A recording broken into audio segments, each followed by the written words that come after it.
Hello and welcome to the Music Ed Matters podcast. Today is a very special recording of a live session I did with my friend Dr. Ashley Conway for South Carolina ACDA's annual conference.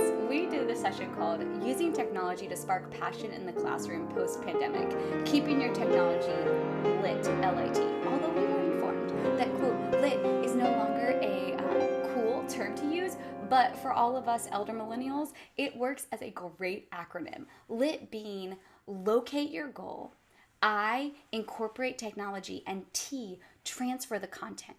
And through a bunch of technologies that we all have learned and taken the time to use during the pandemic, we talk in this presentation about ways to reinvigorate and spark passion, like the passion for teaching, not the other kind of passion, in your classroom. We had a lot of fun talking to these teachers. Unfortunately, I was virtual and Ashley was in person, but everyone was super engaged and it was a fun session that flew by. So we wanted to make sure that you got a chance to hear all of these really, as our presider said, Rob Acevedo, that we were practical knowledge that they can use tomorrow. So I hope that you enjoy this practical knowledge that you can use tomorrow about technology and your classroom and sparking passion and ideas by being lit, locating goals, incorporating technology, and transferring skills. This episode is brought to you by our friends at the Kinnison Choral Company. They're also a great tool that you can use in your classroom to incorporate technology, and there is a ton to talk about with that. There's actually an episode coming out with one of the founders, Charlie Kinnison, about ways to utilize rehearsal tracks in new and inspiring ways to build music literacy and vocal independence. But we're also here because of our friends at Kaleidoscope Adventures. Of course, if you want to hear more about ideas, we have our book coming out, myself and Alex Gardner, in May, and we will be in Myrtle Beach, thanks to Kaleidoscope Adventures and Anamata Tours, doing a festival choir and professional development all in one weekend in summer of 2023. You can find out all about this and more at patreon.com/musicedmatters, and that's all the announcements.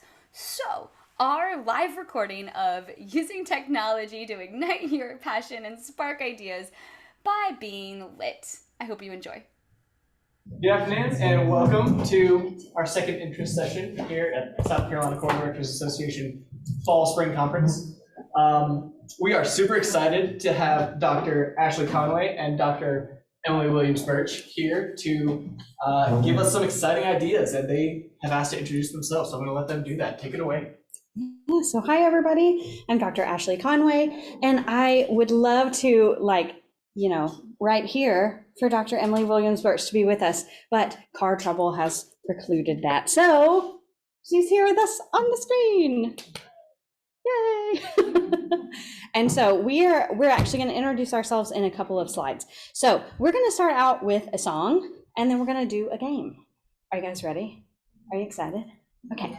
All right. So I'm going to teach you a song. It's called Fine by Me, and it's arranged by Evan Powers, and it's just real cute. So it's got 3 parts, and here are the words. Okay. Here's part 1, here's part 2, and here's part 3. Okay. So we're all going to learn all 3 parts, and then we're going to put them together, and you're going to sing whichever part you like best. Okay. So part 1 goes like this. Repeat after me, please. Well, it's fine by me. Well, it's fine by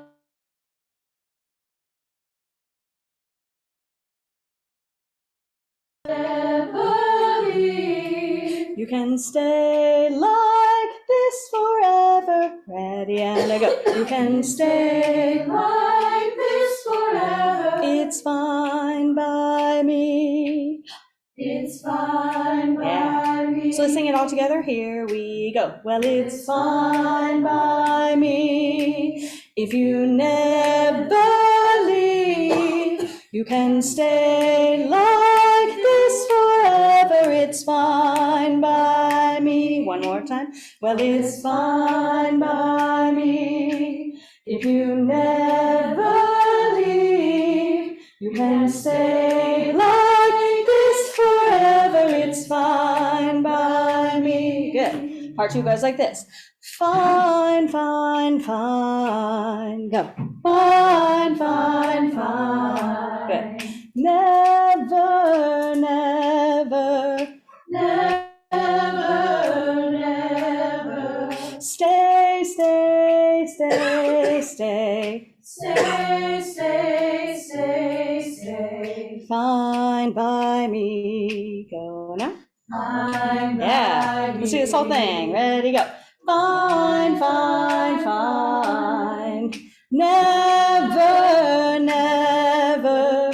Stay, stay, stay, stay. Fine by me. Go again.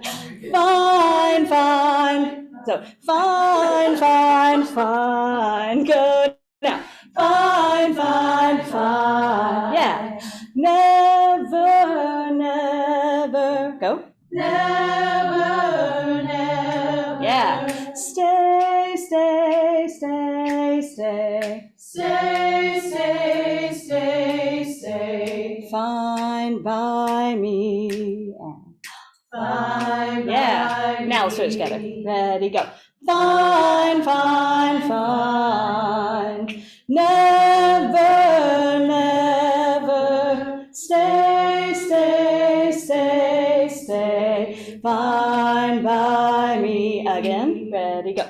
Fine, fine, fine. Never, never. Good. Stay, stay, stay, stay. Fine by me. Yeah. Okay, part 3. You go 1, 2. Well, it's fine by me. 1, 2. Well, it's fine by me. Good. 1 and 2. If you never leave. 1, 2. If you never leave, You can stay, you can stay, you can stay. Ready, go. you can stay, you can stay, you can stay. It's fine by me. It's fine by me. Let's do this one. And a 1, 2. Well, it's fine by me. 1, 2. If you never leave, you can stay, you can stay, you can stay. It's fine by me. Again. And a 1, 2. Well, it's fine by me. 1, 2. If you never leave, you can stay, you can stay, you can stay. It's fine by me. Yeah. Okay, now there's all those 3 parts. Whichever one you liked the most, join in. And yeah, that's my face.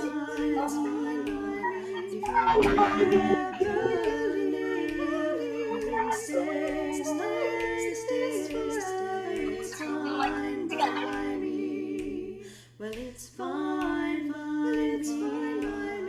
If you never leave, you can stay forever. It's fine by me. Well, it's fine by me. If you never leave, you can stay forever. It's fine by me. And that's what it sounds like all together. So let's talk about why I did this video. I didn't do it because I love seeing my face 3 times on the screen, because I don't. But what I did was I had a rehearsal with Dr. Emily Williams-Birch's choir, and we were on Zoom, and I knew there's no way we can all sing together and everybody can hear their parts because you have to mute. And so I wanted to figure out a way to use technology to make sure that we were still being able to rehearse together even from far away. So this activity is exactly what we want you to walk away from today with. I know we're all excited to be mask-free and Zoom-less in most situations, but we don't want to toss out everything we've spent time learning the last 2 years, everything we've done to grow. It starts with your personal goals, knowing the goal that you want your students to achieve, and then selecting the best tools, sometimes that's technology, to accomplish those goals. Said another way, let me tell you a story. In the book Deep Work by Cal Newport, he tells this story about a farmer. And the farmer was selecting the tools wisely based on his personal and professional goals. And in the farmer's case, he's talking about a hay baler. And so he ends up deciding that he's going to not buy this hay baler because it outweighs the cost of a different machine. And that seemed crazy at the time. Well, fast forward, all of the work that's been done on his farm, he's able to get more out of because he chose the more advanced technology. all of this to say, it's really just about what tools and resources are you utilizing to best impact your students. And we hope that today we can light you on fire in a good way to really use what you've been learning in the past 2 years to impact your students in new ways and to invigorate yourselves. So what are your goals personally? What are your goals professionally? And what tools do you need to achieve them? That's our goal for today. But first up, let's do some official introductions and give you one more example of a tool being used. Hit it, Ashley. I am Dr. Ashley Conway, and I am the choral director and music education coordinator at Brenau University, which is in Northeast Georgia. I also teach music theory, social media. I do all of that. I do our recruiting. That's coming up. It's a sneak peek. Okay. And you go, Emmy. You're supposed to be teaching them a game. Oh, I thought introductions came first. Sorry. Okay, we'll play a game and then we'll introduce Dr. Emmy. I'm Okay, just trying to so pull up all the different pieces of the puzzle on the technology. Sorry, Ash. I understand, it's okay. All right, so we're gonna play a game. It's called Conversation. I played it with my students this week and they actually had a lot more fun with it than I thought they were going to. Now, this is a way you can use technology to play this game. You don't have to play this kind of game, but Dr. Birch has brought up some Quaver stuff for us, and we're gonna have a backing track when we play this game. So the way you play Conversation is conversation, doody wop, like that. And then I'm gonna lead you through something and you'll clap with me every time. Okay, so let's do a round just to kind of get used to it, okay? So I'm gonna say, thinking of names of states, and then I'm gonna point to you and you're gonna say a name of a state every time in between the clapping, okay? So let's go. Conversations, doody wop, thinking of names of states, starting with South Carolina, Georgia, Point, Illinois, Mississippi, North Carolina, yeah, California, okay, Tennessee, Florida, okay, Alabama, good, Michigan, New York, good, Rhode Island, Texas, Washington, Oklahoma, Utah, Vermont, Alaska, Wyoming, Nevada. yeah. And depending on whatever, thing you choose. We chose names of flowers last week, and that was a really short round because the kids did not know what types of flowers. So, and that's, your kids will laugh and then you can do another round. Now, if you wanted to use Quaver and use technology with this, So this is a great way Tell to them about that. track. So I'm not there with you, but we're going to play Connections one more time. And we're going to do the conversations based on things we have in common. So think of all the things that you do in your life. You're a choir director, you're a music director of a musical, you might be a mom, you might be a dad, you might be a marathoner, you might be a podcaster, all of those things. And that's why this went with our getting to know Ashley and myself. This is a great opportunity to get to know your students in the classroom. So Ashley will lead you in conversations. And this whole game we learned thanks to Maria Ellis. She is dynamite and taught us this game. But she'll give you the thinking of things we do, and we'll pass it. But this time we'll have a backing track. So I have to mute or, Zoom. It doesn't work. Hold, please. Ready, Ash? yes.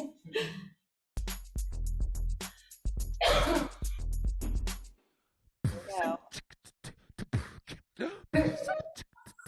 Your kids would love this, right? So we're gonna go. Conversations, duty book, thinking of things that we are. Starting with, I'm a mom. Church choir.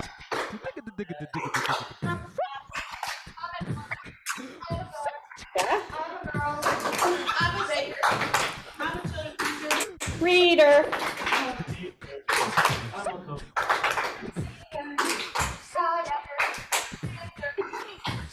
I know. Okay, good. But yes. So this can be, I know, it's cute, right? this can be a way that you can use technology just to sort of bring it into your classroom. And I'm sure that you've got tons of kids that would super love that. So we didn't get to your introduction. Let's do that. That was perfect. That was fine. They got it. They could see it on the screen. It's no big deal. This is so much fun because we want, as you saw, Ashley and I had a goal for that. We wanted to get to know who was in our room and to break the ice. So we incorporated technology. We already had a game we like to play, but I really love beatboxing.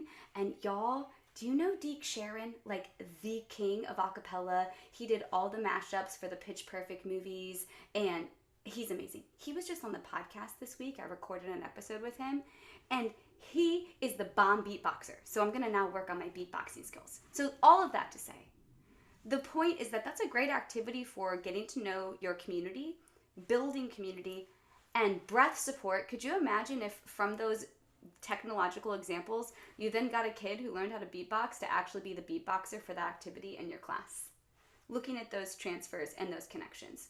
So let's look at the last part of our goal today. The idea is, how do we create that red thread? Whether you're teaching kindergartners or high schoolers or adults or church choir members or baking a cake, you have to have the red thread that ties it all together. And that's how we came up with our acronym LIT. Now, before we dive into more examples, we have a question for you.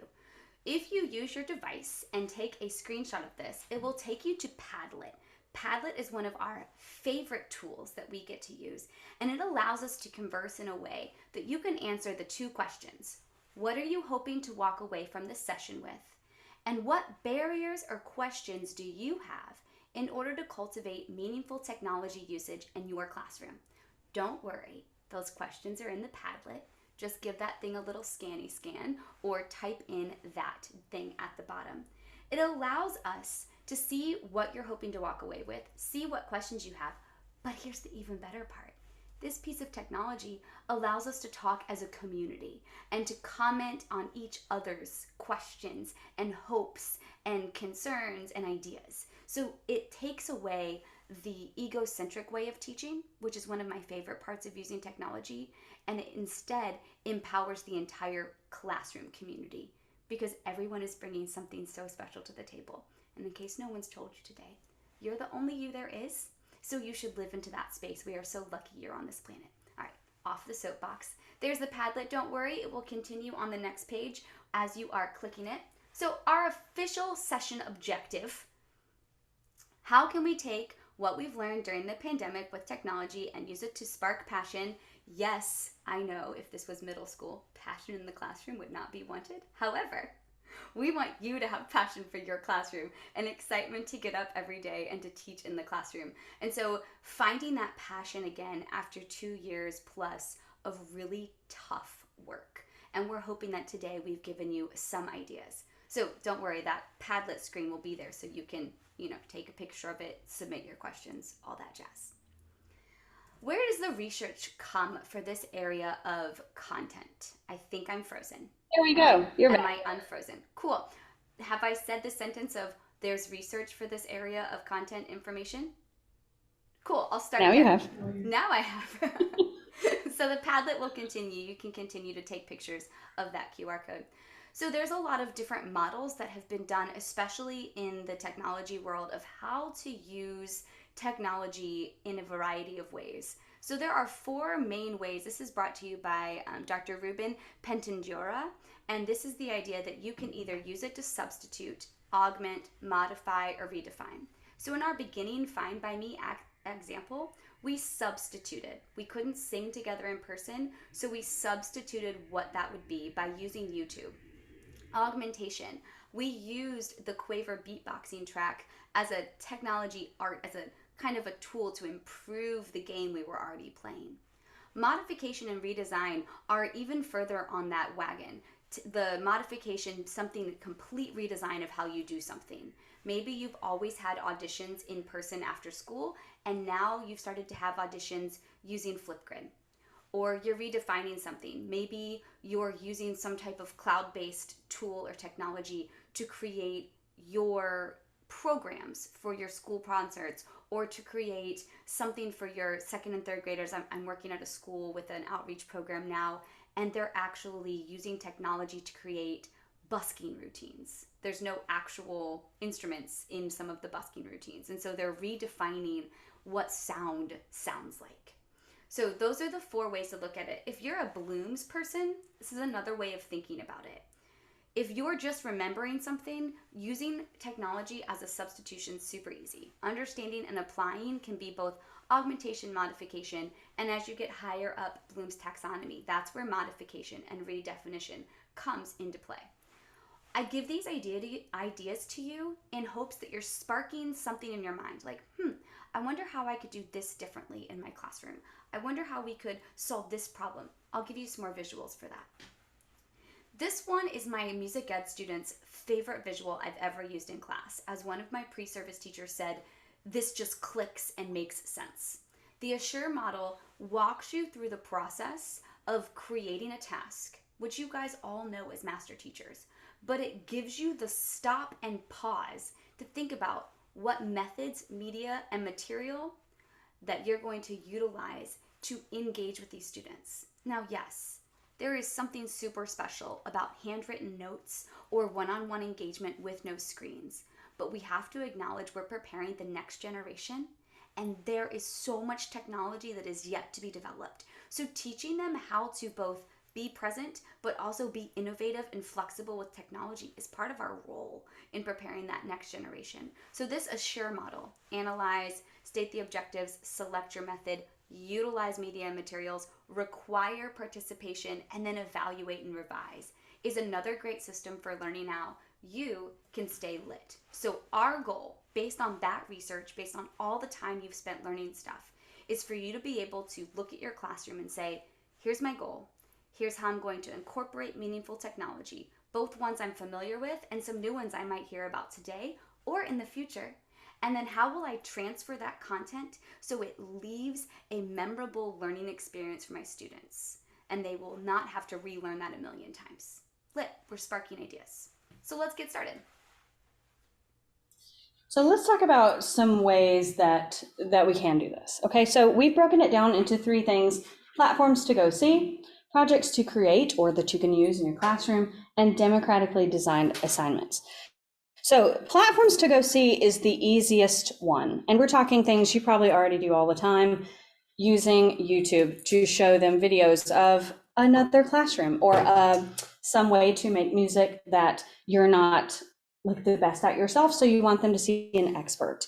Okay, so that's one of the platforms to go see. You can create YouTube playlists. You can do Spotify playlists. And so this is ways for you to sort of broaden the horizons of what your students are doing by using just really easy technology. Another one, just like this, Zoom.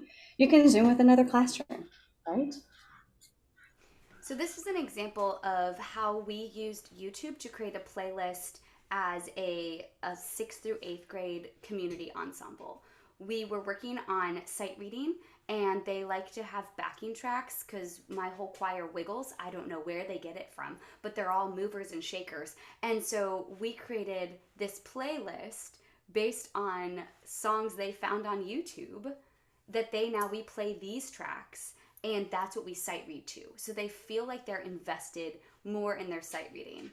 It also becomes a really fun tool to analyze, is it major, minor, and you're able to connect the tissues as the expert, but it also allows student engagement. So this is kind of a go-see platform mixed with a little democratic hint, hint coming later. So those are just lots of different ways to think about how can you use YouTube, Zoom, Spotify, all the other go-sees to achieve some type of goal that you have for your classroom. Another one is to utilize social media in a positive way. I know that TikTok is a thing and we have mixed feelings on it. However, it has been an absolute game changer in the world of students creating their own warm-ups and vocalises, down to the little bitties. If you don't believe me, Maria Ellis, again, another shout out to her, does great TikToks on quick and engaging activities. We recorded one after a session about the Rockin' Robin, and there was all these hand motions and dances, and now all these young kiddos have duetted her Rockin' Robin TikTok. Now, another TikTok I really like is this I could be brown, I could be blue. I'm sure you've heard this before. It's a super awesome ear training activity. It's also a great sight reading activity. I could be brown, I could be blue, I could be violet sky, I could be hurtful, I could be purple, I could be anything you like. I could be brown, I could be blue, I could be violet sky, I could be hurtful, I could be purple, I could be anything you like. I could be brown, I could be blue, I could be violet sky, I could be hurtful, I could be purple, I could be anything you like. I mean, how perfect is that one note wonder for all your changing voices?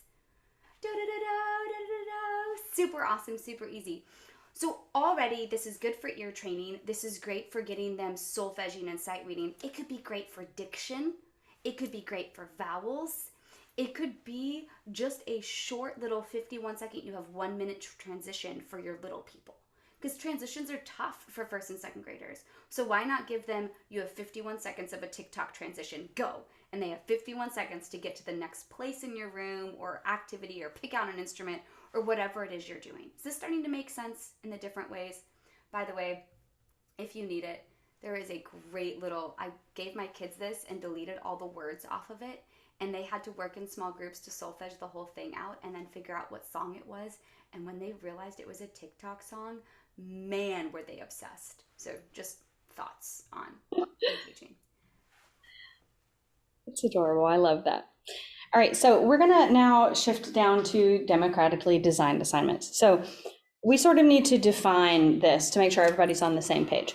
These are assignments in which students take a leadership role in designing. It's as simple as that, okay? Instead of handing out a rubric that you've made, have the class break into groups, discuss terms to be used on the rubric and the levels to assess each term, and then vote on the best terms and levels as a class. And then they have democratically designed their own rubric to use. Really? I mean, really, everything we've talked about can be democratically designed. The whole idea is we're getting rid of that top-down approach. Yes, you're the expert that knows what they need to walk away from, what the goals and the skill sets that they need to have from whatever lesson you're in. So if you know that, working backwards and providing them almost like a menu of options of how can we achieve this, so you're reaching where those students are. And then for the creatives, because my dog muted us. Each one of them are creative architects. And so as creative architects, you get to design what's happening in your classroom. And if you're not filling that creative void, if you're doing the same thing every day with the same students year after year, the research shows that your creativity will not flourish. And that's why you feel so burned out. I know burnout is also a very commonly used trend, but a lot of the research says trying something new, changing the environment, changing the approach is one of the tools for combating that feeling of burnout. And so thinking instead of, I always teach this song the first week, cool. What's another way you could teach it? What's something you could add to reinvigorate it? So as Ashley said, an easy way, a soiree into democratically assigned assignments would be using rubrics. So I'm super into Quaver because I helped design the curriculum and I'm still in charge of all of their choral resources, which a whole bunch of new ones are coming out at the end of next school year. But I love that these rubrics are interactive. And so the students are able to, on their devices, scan a QR code and design their own rubrics. So I've been using this at some of our outreach programs that have 5th and 6th graders in them. So when I come and I say, here's the goal of the day, what do you think we should grade ourselves on? And it makes each of our weekly sessions unique to what they think is important in music. And of course, I can kind of cater that towards what direction I want them to go, but ultimately they've set the criteria and they now try to make it to their match. And the cool part is in the beginning, they didn't always know what the criteria could be, but as we've developed this program, they're able to say, we should be singing with our head voice. We should be showing musicality with dynamics. We should be able to speak the lyrics clearly. We should be engaging when we're performing. And so it's been really neat to see how they've transitioned simply by intentionally creating rubrics every week. Another way to go about this is through, I've already mentioned busking, but through project-based things. And as choir directors, that kind of seems bizarre, but you can organize your world into opportunities of student creativity. think of how many times your students have been more creative than you were, or when you let them go and they make it more musical. One of my favorite examples, I was subbing for a teacher a few weeks ago, and we were singing that love, love, love, all we need is love, love, love, that Abby Benitez round from the Justice Songbook. And so I asked them, how would you sing it? And one soprano said, I'd sing it like this. And it was lush and had massive dynamic contrast. And the whole room sang it like that every single time. Now, I told them how I wanted a couple of the other lines, and they just happened to not ever remember that. But they remembered the one that their peer sang for them and modeled for them.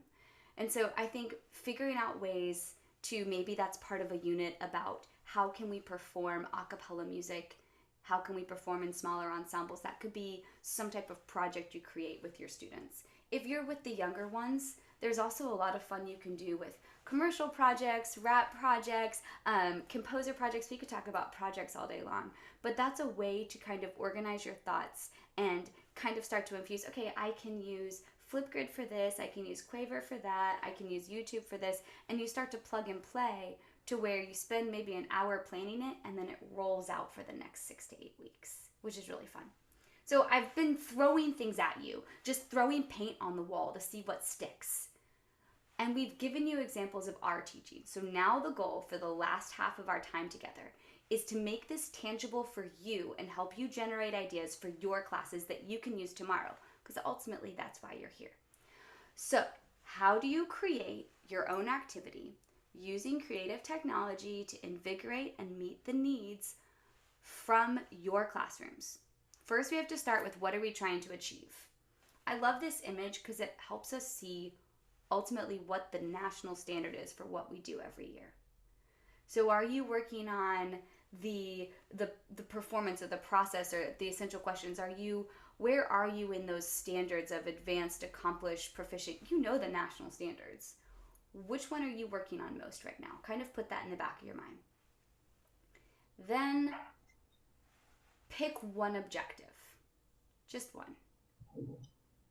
Ashley, you want to... And so let's review about, obviously we know, what learning objectives are, but to have a really good one, it has 3 major components. You have the description of what the student will be able to do, the behavior. Okay. In our case, the behavior is some kind of performing, describing, or creating.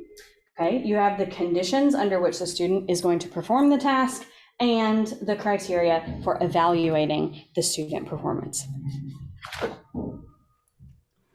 So from here, when you know that's your learning objective and you know what you're trying to achieve, you have your statement and what they're going to do, that's where you can start to see, okay, am I going to use technology as a substitute, as an augmentation, as a modification, or as a redefinition? Will I just take out what I normally do and input some type of technology? Will I enhance what I'm doing with augmentation? One of the questions in the Padlet was running out of time and having more time. How can you use technology to engage with your students every day? I also wish I saw my students every single day. How can we find exciting ways that bring them into us? Maybe you have a TikTok duet competition. Maybe you can't put them on TikTok, but you can put the videos in a Google Drive. And you have a weekly, you have to duet with me and see who wins the most whatevers. Like, there's lots of ways you can look at that instead of, I wish I could see them every day, to how could I get them engaging in singing or choir or music every day? And that's where you get to sit and think about these type of things. Is that making sense? I can't see your faces, so I have no idea if you're doing like, or I'm nodding. smiling or nodding. Cool. Yes. Okay. So, great. Thanks, Ash. Thanks for you gave me that was a good redefinition. Okay. So one more thing to think about before we actually ask you for your questions and we design some with you. If you're still thinking, Emmy, I have no idea what to do, start by remembering we do music, and we can look at the musical whole or the musical elements based on where your students are. Maybe you're at the part where you're building expression and you're developing the concept of style. Maybe you're still trying to learn how to count rhythms and get them accurate. Cool.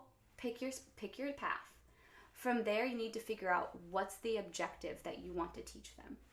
From that objective, You define what the behavior is going to be. Is that behavior going to be a live performance? Is it going to be in a group? Will it be using technology? Maybe that's where technology comes in.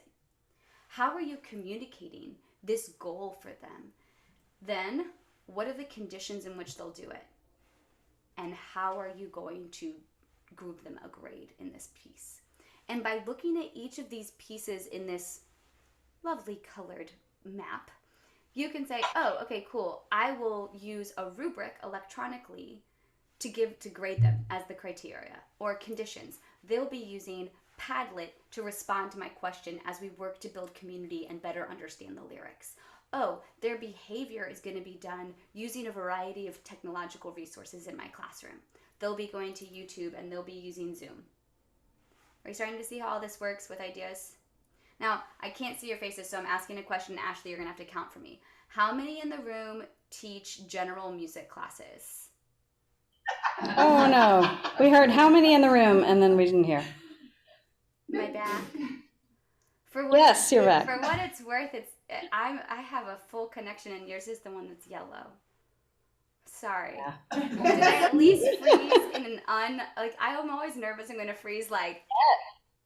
You didn't freeze. We just didn't hear you. It was great. It was great. Perfect. Okay, cool. I kept moving with no sound. Okay, cool. Let's try this again. Thank you, technology. That's part of the fun, the flexibility, teaching the students flexibility. How many in the room teach general music classes? 4 out of Okay. our 7. Cool. How many teach The majority. choir classes? 5. I have a choir. 6. Okay. Mm-hmm. Okay. How A many lot. are elementary? 3. And middle school? Yeah, middle school, 3. And high school? 3. That's so cool. We're like a perfect grid.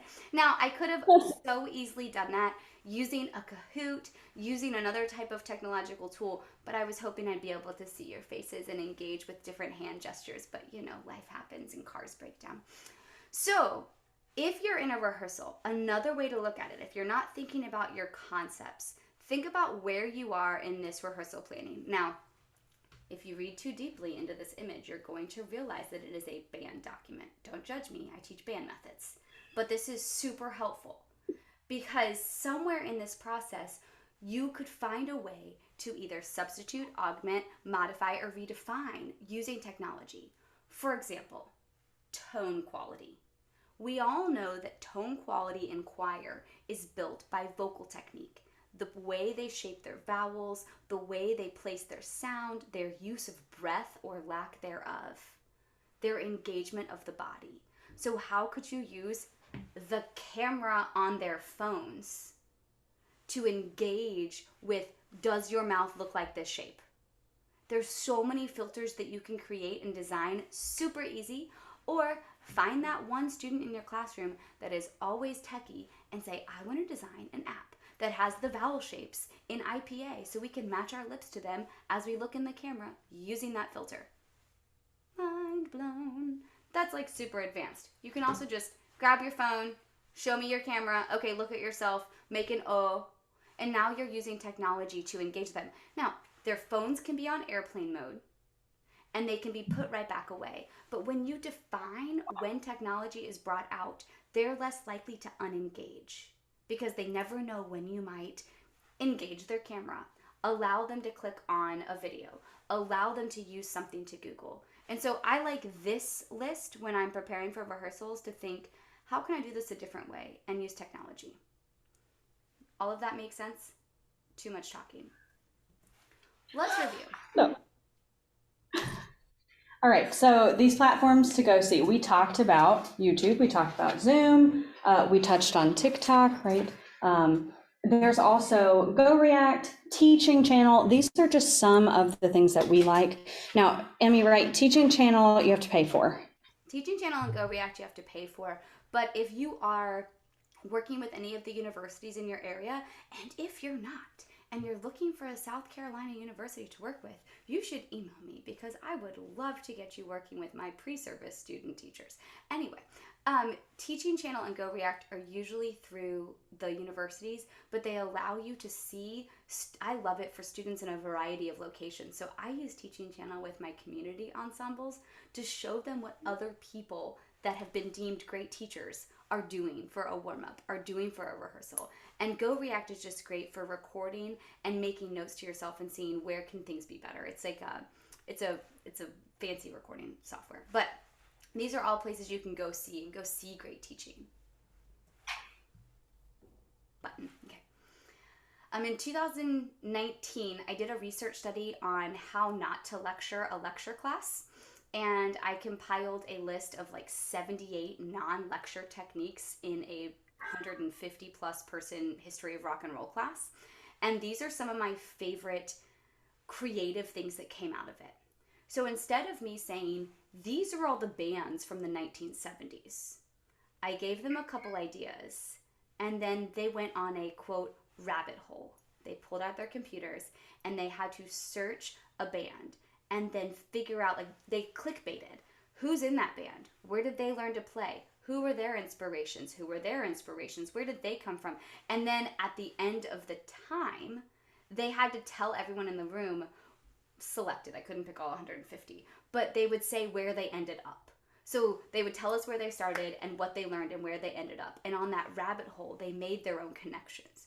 So for choir, let's say you're trying to make a piece by an old dead person more meaningful to them.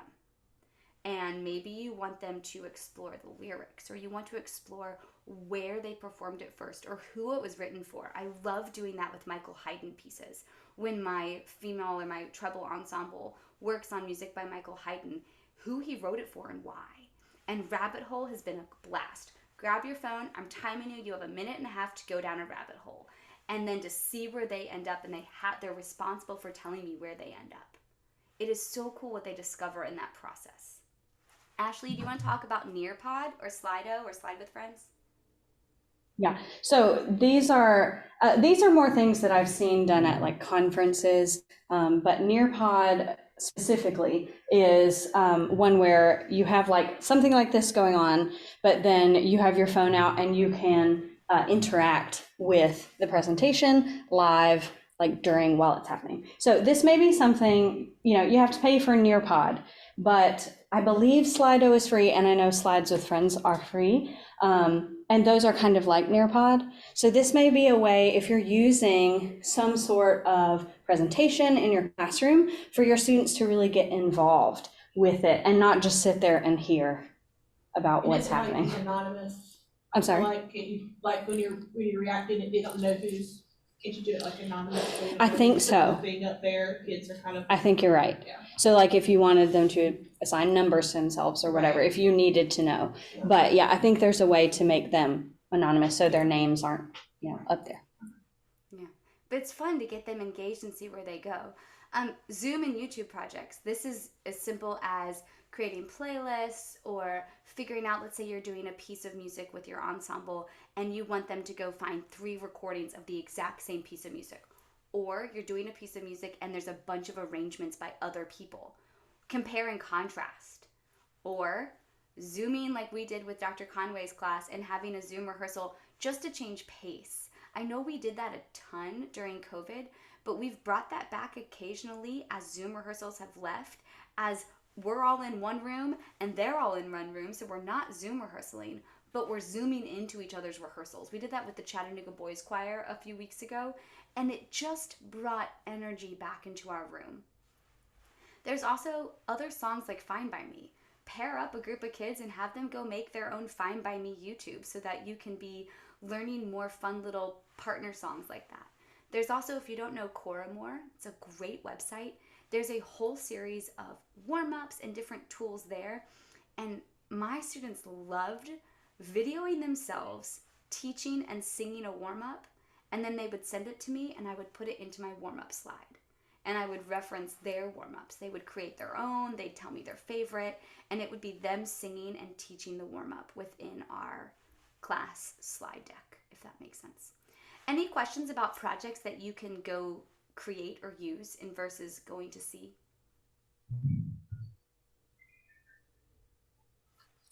And by the way, when I created the Find by Me example, this was something that, my students saw after, and, they're college students, but they're really interested in digital audio workstations. And like I made the video in iMovie because that's what I had. But, I'm sure there are better resources out there. So this can even be a way for your older students to engage them and be like, why don't you see what resources you can use and try to do something even better than that? Perfect. All right, so this is our more advanced stuff, Ashley. Yes. Okay, so again, remember, definition review, democratically designed assignments are just those where your students are taking leadership roles, right? And some of these things are sort of self-explanatory, like stations. I mean, that can be something that your students really take the ball and run with if you give them sort of easy instructions and then they kind of take it and go. Okay, you can have virtual debates, class exchanges, like we were talking about with Zoom. Okay, student-created rubrics, we talked about that before. I think that's a fantastic way to get your students involved in what do we sound like? Like if you're preparing for large group performance evaluation, create your own rubric. I mean, you don't always have to go by the one that our state MEAs give us, right? TikTok, YouTube, kids love that stuff. I mean, I know, I like TikTok. I will have been scrolling for longer than I realized, and I'm like, okay, I gotta get off here. So, okay, but to have them do their own TikTok or YouTube or some, safer version of that if you don't like those. Okay, blogs, discussion boards. I know this kind of like old school stuff, but to have kids responding to each other on discussion boards, you learn a lot about them and a lot about what they know and what they want to know. Digital audio workstations, video production software, kind of like what I talked about with Find by Me. And I love that I don't know, I can't see your faces, so I don't know if you agree, but I feel like as the students are taking off their masks, at least around here, there's kind of a dead face that we're getting. And getting them to engage and are you getting head nods? Is it not just me? That makes me feel a lot better if it's not just me. Getting them to engage has been super hard. And I felt exhausted the first few weeks we were back in person and realized it's because I was trying to do it all by myself. So you might be thinking, Emmy, how in the universe am I going to get my students who don't even talk to me or don't even engage or just sitting there like bumps on a logs? It's asking the question. It's making the classroom a circle and sitting down and saying, here's what I want you to achieve. And then you determine how big of the gap between the next benchmark. So I want you to learn this song. Do you say, here's the concert, how are we getting there? I don't know. You have to train them to get there. Maybe it's, I really want you to learn the melody of the A section of this song today. We can do this using ... Talk to your next door neighbor and decide which one of these you think would be most helpful and why. All right, let's try this one. Okay, let's try the other one. How was that successful? How was that not successful? Where do you think we should go from here? It's those type of questions that are beginning. You have to develop the conversation skills. You want to build great citizens, and this is one way that you can still achieve your goals, but get out of the way. I hope that makes sense. We're getting head nods. That's good. We like those. All right, so here's a compilation of some of our favorite tools. Some of these we've talked about, Quaver, Zoom, Rabbit Hole Research, YouTube, the Teaching Channel, and student-driven creations to some extent. Okay, something we haven't really touched on here, but I know you guys have to have used Kahoot before. Yes? Yeah, lots of head nods. Okay, Kahoot, Quizlet, Mentimeter, Poll Everywhere, those are all very similar, right? So audio and video mixing, I am positive that you have some kids that are really interested in that and want to do more with it, right? And we have Padlet, GoReact. These are just some of our favorites. But Emmy, how do we, I think as we're coming to the end of our presentation here, how do we take like these tools and the questions that they asked on the Padlet, and how do we tie it all together? So we have to go back and look at where we want to be. Like, what is the goal you want to do? How do you incorporate technology? And how are you transferring the content? It's kind of a combination of all these. So one of the questions we got was about time and running out of time. So the goal, more time, more music. incorporating technology, which of these resources can allow you more time with them? Okay, you could have maybe some type of, I don't know, Zoom, like something cool to do on Zoom. I know one time we did a cookie making rehearsal where I just needed one more rehearsal with them because they were really floundering. And instead of it just being a normal rehearsal, I sent them all the ingredients for cookies, and we made cookies and related all the ingredients to different musical elements. And then in the end, we rehearsed the song for the upcoming event that we were getting ready for. That's wild and crazy. But if you're looking for time and ways, how can you use, I don't know, some type of really cool virtual timer to make sure you stick to a more rigid rehearsal schedule? How can you use technology to let the altos work on this and the sopranos work on this? It's those type of questions that we're asking. Now, another question. I read.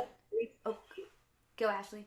It's okay. I read recently, to sort of play on what you're saying, that someone used, like they had a sub that day and they didn't want to lose the day of rehearsal. So they set up little stations in each corner of the room, and they had like each section of their SATB choir go and learn their part on one of their pieces. And so they did that. And I don't know any more details. I just know that they kind of use that idea of stations. And so you're not losing that rehearsal time. If you're looking to gain more time while you're there, you can still do the same thing. Send them into one corner with, either another teacher on Zoom that can help while you work with the other section, or there can be YouTube that you're using. So I think there's ways, and not even really difficult ways, but that you can use technology to help with things like that. Let's also talk about the elephant in the room time-wise. Y'all are working so stinking hard. You are in the trenches, showing up day after day in really, really tough situations most of the time. So acknowledge that you are an amazing human and you are doing hard things. And sometimes it's the sheer, you're like, Emmy, who in the heck has the time to make these things, to do these things, to create? That's where your partnerships come in. That's where you can call one of us, like that's what we exist for.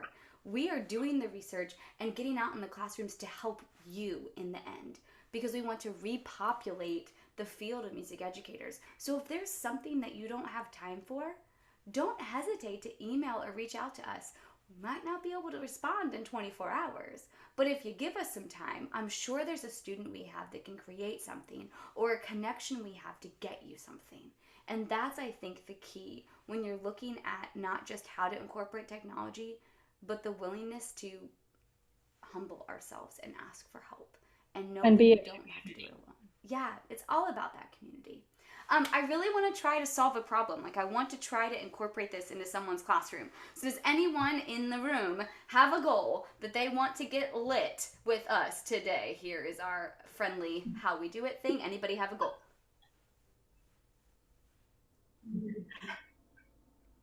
The kids don't say lit anymore. I got. Oh man. Yeah, that makes us feel old. I got made fun of. I was like, so what do you guys say, like lit? And they're like, Oh, what are you talking about?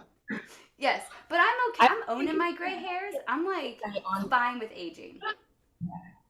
They just laugh at me. It works for our environment. No one in here thinks we're ancient and old. I don't think yet. No, my students laugh at me because we eat dinner at 5.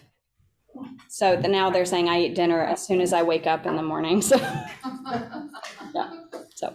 All right. So musical goal. What's something you want to achieve this week in your classroom? All right. So I'll just go. I'm at a new school.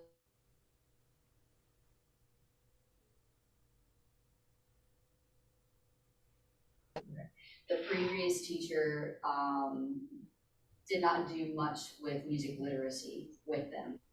So here I am still trying to get them to perform very basic rhythms. Some of them strong, they grasp it, but when it comes to certain classes performing different rhythms at the same time, there's a lot of struggle there. Like, I'm not even going to bother putting tones to it right now because those basic rhythms still aren't there. Yeah. So that is a goal that I am continuously working on. And I'm struggling with basically trying to get that music literacy and the musical components of songs that we had to do for a concert within a 40-minute class time. Yeah. Did you hear all that, Emmy? Yeah, that's a super struggle, especially because you're changing the culture. And so I think what you're doing is exactly right, understanding that every class is going to be somewhere different and not putting pitches with it yet. Maybe ideas for technology, figuring out, it sounds like they're struggling with just keeping a steady beat as a community, or investing in the patience of keeping that steady beat and working together, or as you're changing the culture, investing in why in the hell do I have to do this, crazy new lady? And so I think right now, your level 2, what you're incorporating technology, your goal is to get them to be literate rhythmic musicians. So now as incorporating technology, how can you help them hear and feel steady beat with music they like? Maybe you put up some type of word wall that has post-it notes and they're slamming up their favorite songs and their favorite artists. So as they're coming in, your welcome activity is in getting them moving to the steady beat and identifying a single simple rhythm from that piece of music. And you use technology to throw that rhythm up on the board, or to adapt that rhythm. If that rhythm's made out of 16th notes or 8th notes, then just taking it and rearranging that, but connecting it back to something that means something to them and getting them engaged in the process of, oh, well, we're learning the rhythm of, date myself, Old Town Road. Ba da dee da da dee da da. 1 and 2, tika ti and 4. And figuring out how to analyze that rhythm. And then making it, as you progress, they'll get excited about what you're going to use to teach that next rhythm. And then finding maybe it's just 1/8 note passage in the music you're teaching them. Oh my gosh, it's the Old Town Road 8th note. Let's do it. And those type of things. So maybe, I mean, that's a lot of process, but you drive back and forth to school, right? Your commute is 10 to 20 minutes, if not longer. Put on whatever that song is that they suggested in the word wall. Find the clean version, find the whatever, and listen to it your whole drive home, and you'll hear, oh, I can use that. That's a crescendo. Oh, I can use that. That's a 16th note pattern. Y'all remember that Black Eyed Peas song, I'ma Be? Has the best accelerando ever in the middle. I'ma be. I taught accelerando for like 6 years with that song. And I'd be like, y'all, I'ma be. I need more of that, please. And all of a sudden, they'd follow my hands better. And up to that point, they didn't have any reason to follow my hands. It wasn't part of culture. Does that help? It was Ashley asking the question, wasn't it? Yeah. All right, good. Okay, we got I another can't one. see you, but I know your voice. Okay, I think we have time for one more.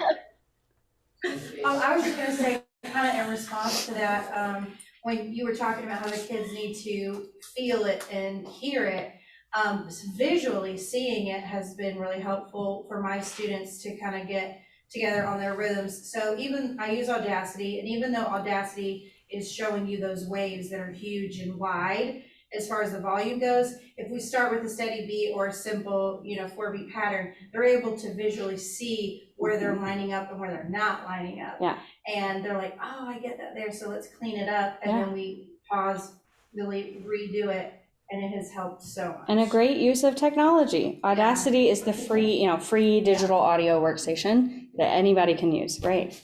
Perfect.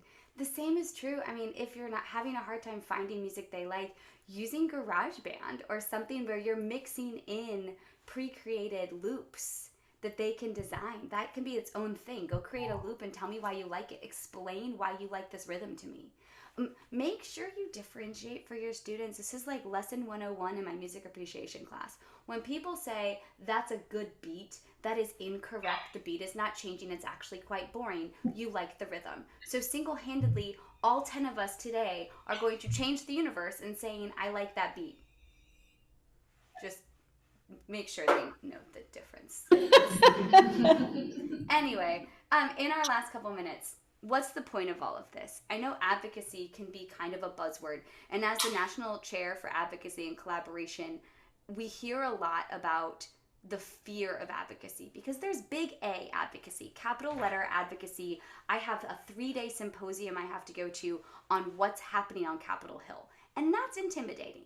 But little a advocacy, the real advocacy that we're doing every day, that's doing this stuff and telling the stories.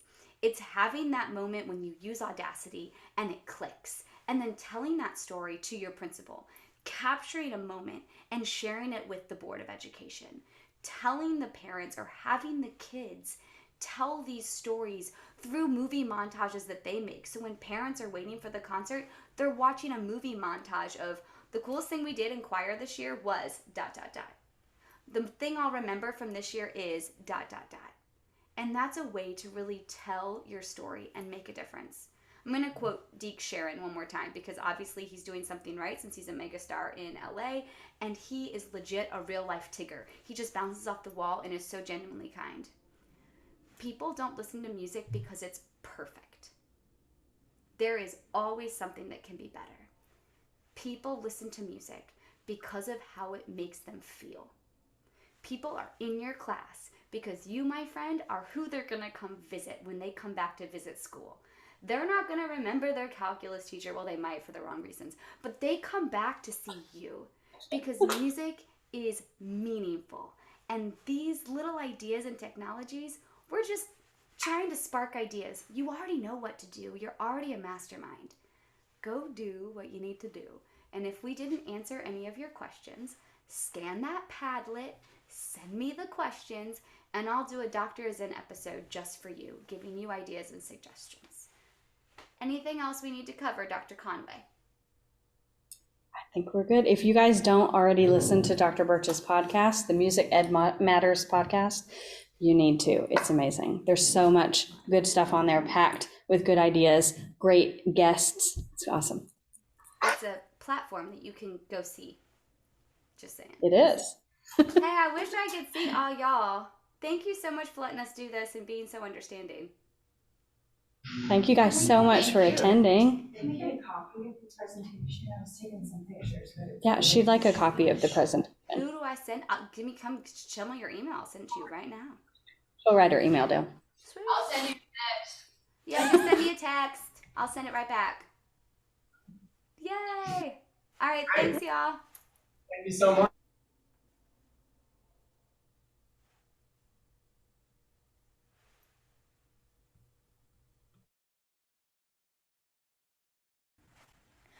All right, what did you learn from this one? Are you excited to try new things, to become democratic with your students and let them kind of lead the learning process?